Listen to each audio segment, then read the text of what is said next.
सातारा औद्योगिक वसाहतीतील Maharashtra scooter company जर एखाद्या इंडस्ट्रीला दिली असती तर तेथे आज मोठा उद्योग उभा राहिला असता।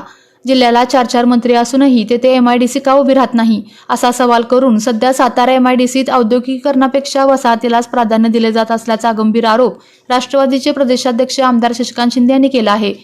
राष्ट्रवादी भवनात आज पक्षाच्या नगरपालिकेच्या उमेदवारांसोबत बैठक घेतल्यानंतर आमदार शशिकांत शिंदे यांनी पत्रकारांशी संवाद साधला। आमदार शिंदे म्हणाले, देगाव एमआयडीसी बाबत तेथील 90% शेतकऱ्यांचा विरोध होता।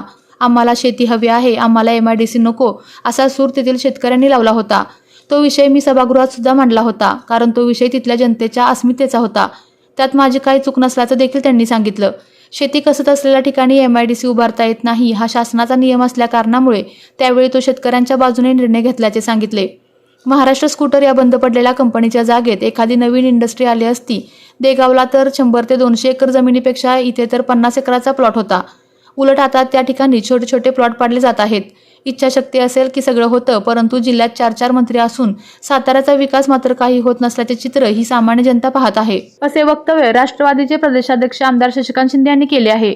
नाही, देगावच्या एमआयडीसीच्या बाबतीमध्ये 2 विषय होते। एक म्हणजे त्या देगावच्या एमआयडीसी मध्ये ज्या शेतकऱ्यांच्या जागा जात होत्या, नियम असा आहे की शेतीच्यासाठी ज्या शेतकऱ्यांचा ती जागा एमआयडीसीला द्यायला विरोध असेल कुठेही, तर ती जबरदस्ती अधिग्रहण करू नये अशा प्रकारचा नियम आहे, निकष आहे। देगावच्या 90% लोकांचा त्या ठिकाणी विरोध होता की आम्हाला ही शेती आम्हाला पाहिजे, आमची एवढीच जमीन आहे, त्यामुळे त्यांनी विरोध केला होता।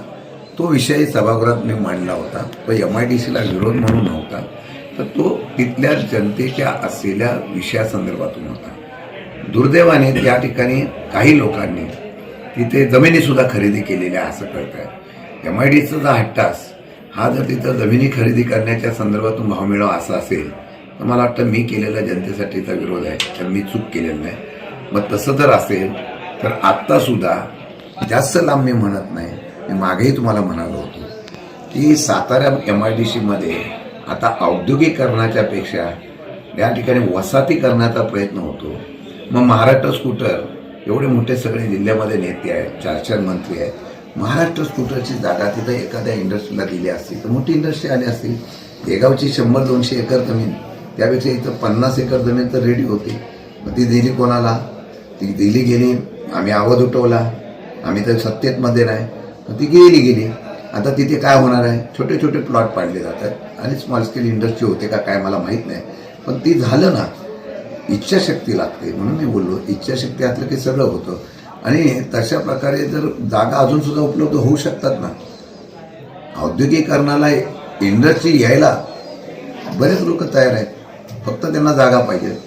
जागा उपलब्ध करण्याच्या संदर्भातली भूमिका झाली तर ती साताऱ्यामध्ये त्या आजूबाजूला सुद्धा बऱ्याच जागा उपलब्ध होऊ शकतात। कदाचित मी प्रस्ताव देतो, 4 मंत्र्यांनी आणि सातारा खरोखर डेव्हलपमेंट करायचं असेल तर साताऱ्यामधून मेढा साईडला जाणाऱ्या भागामध्ये सुद्धा एमआयडीसी फार मोठी उभी राहू शकते। त्यांना जर वाटत असेल तर औद्योगिक मंत्र्यांना बैठक लावावी किंवा एकनाथ शिंदे जसे सांगतात फोनवरून तिथे एमआयडीसी द्या, तसं एखादा फोन लावून द्यावा, आम्ही सांगू कुठे एमआयडीसी करायची ती, आणि ती 4-5 दिवसात उद्योगमंत्र्यांनी करून द्यावी। आम्ही निश्चितपणाने त्याला पाठिंबा देऊ।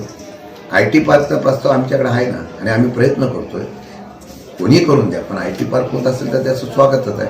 आम्ही सुद्धा प्रयत्न करतोय आदरणीय शरदचंद्र पवार साहेबांकडून 100 एकर जागा मिळाली तर तिथं 100% IT पार्क, जसं पुण्याला हिंजवडे वगैरे ठिकाणी पवार साहेबांनी आणलं तसं आणण्याचा प्रयत्न आम्ही करणार आहोत।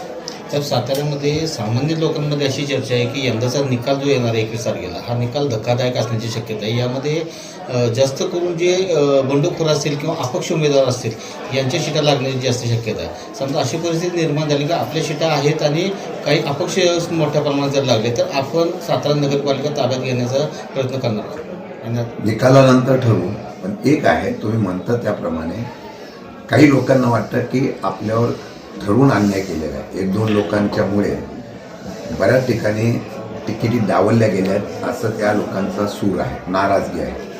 आणि म्हणून मला वाटतं की निकाल जेव्हा लागेल त्यावेळेला ती परिस्थिती बघून आम्ही निर्णय घेऊ, कारण आमची ताकद आम्हाला माहिती आहे। पण आम्ही सुरुवात केली, साध्या लोकांना उभी करून सुरुवात केलेली आहे। आमची ताकदीमध्ये जो निर्णय लागेल त्यावेळेला जी परिस्थिती प्रस्ताव येईल त्याप्रमाणे आम्ही 100% विचार करू. तुमचा कुठला मुद्दा काय राहिला नाही? हा? तुम्हाला कुठला मुद्दा बोलायचा नाही? आमचेच प्रश्न झालेत, म्हटलं तुम्हाला काय बोलायचं असेल नाही. माझा कुठला मुद्दा आहे आपला? तुमचं निवेदन काय असेल? नाही, हा झोपडपट्टीचा घ्यावा जरा विषय. तो घ्या. बोला की तुम्ही सांगा. सातारा न्यूजला यूट्यूब चॅनलवर सबस्क्राईब करा, लाईक करा, शेअर करा आणि बेल आयकॉन प्रेस करायला विसरू नका.